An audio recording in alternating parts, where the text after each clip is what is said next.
I want to thank the chairman. I also want to let the chairman of the full committee and the ranking member know that I appreciate their support for the Gulf War veterans in the previous amendment. I also submit that this particular amendment addresses another area that is receiving attention in the media but needs some money behind it to make sure that it receives attention from the Department. This amendment to the Defense Appropriations Bill will increase funding for suicide prevention among our soldiers by $6 million. Now I happen to know that there are members on this committee who are very concerned about the increased levels of suicide among those who serve. And it's a bipartisan concern. We know the heartbreak that's out there when someone who serves this country finds that the conditions that they're in, either during service or just afterwards, are so horrendous that they take their own life. Far too many troops coming home from war have sustained numerous mental insults, including post-traumatic stress disorder and traumatic brain injury. Mental anguish for them is unbearable. They're stripped of hope, and they just feel that they have to take their own lives. And sometimes they take their lives, not only their lives, but they might take the lives of loved ones as well. There was a New York Times article in June 2012 which said the suicide rate among the nation's active duty military personnel has spiked this year, eclipsing the number of troops dying in the battlefield. I want to go over that again. I want everyone to listen to this very carefully. New York Times, June 2012, the suicide rate among the nation's active duty military personnel has spiked this year, eclipsing the number of troops dying in a battle. And it's on pace to set a record annual high since the start of the wars in Iraq and Afghanistan more than a decade ago. There's almost one troop suicide per day. Women face additional difficulties and have a higher rate of attempted suicide. Being a victim of sexual assault, for example, is a known risk factor for suicide. The disincentives to simply reporting such an assault are many and strong, which means getting help is even harder. The epidemic of veteran or active duty military suicides is not only a reason to increase funding for prevention of suicides, it's a reason to end the wars. It's one of the hundreds of reasons that are independently sufficient to end the wars. But until we end these wars, the very least we can do is to summon a good faith effort to do everything we can to prevent soldier suicides. Now, the amendment's offsets come from the Pentagon Channel, which houses programs like... Will the gentleman yield to me? Oh, of course I will. Yes, I'll yield to you know, with all due respect, we have accepted the gentleman's previous amendment. On this one, we have already added $20 million to the budget for this purpose. And we will, if necessary, go higher in conference because of the gentleman's concern, the chairman's concern, my concern. But to totally eliminate funding for the Pentagon Channel, I think, is a mistake.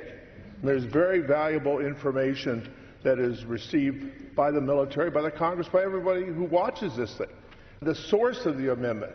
So I would ask the gentleman if he would withdraw the amendment and then work with us, and we will do the best we can to get to a higher level in conference.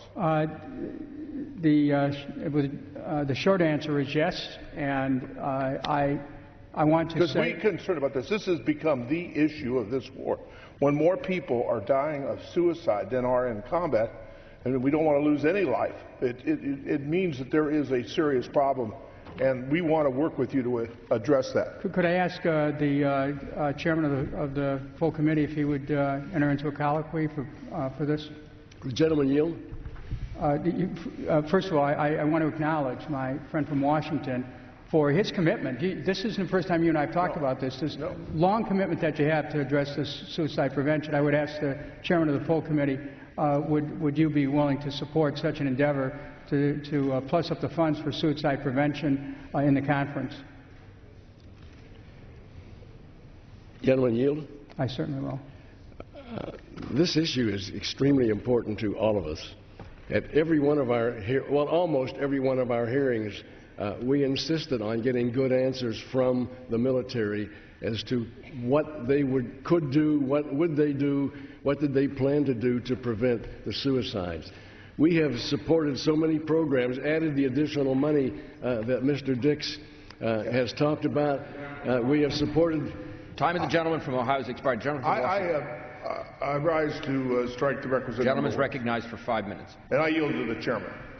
We have also funded money for the Yellow Ribbon Foundation, which is actually to help servicemen and women return to society to avoid their desire to commit suicide. We think we've done, just putting money here is not going to solve the problem.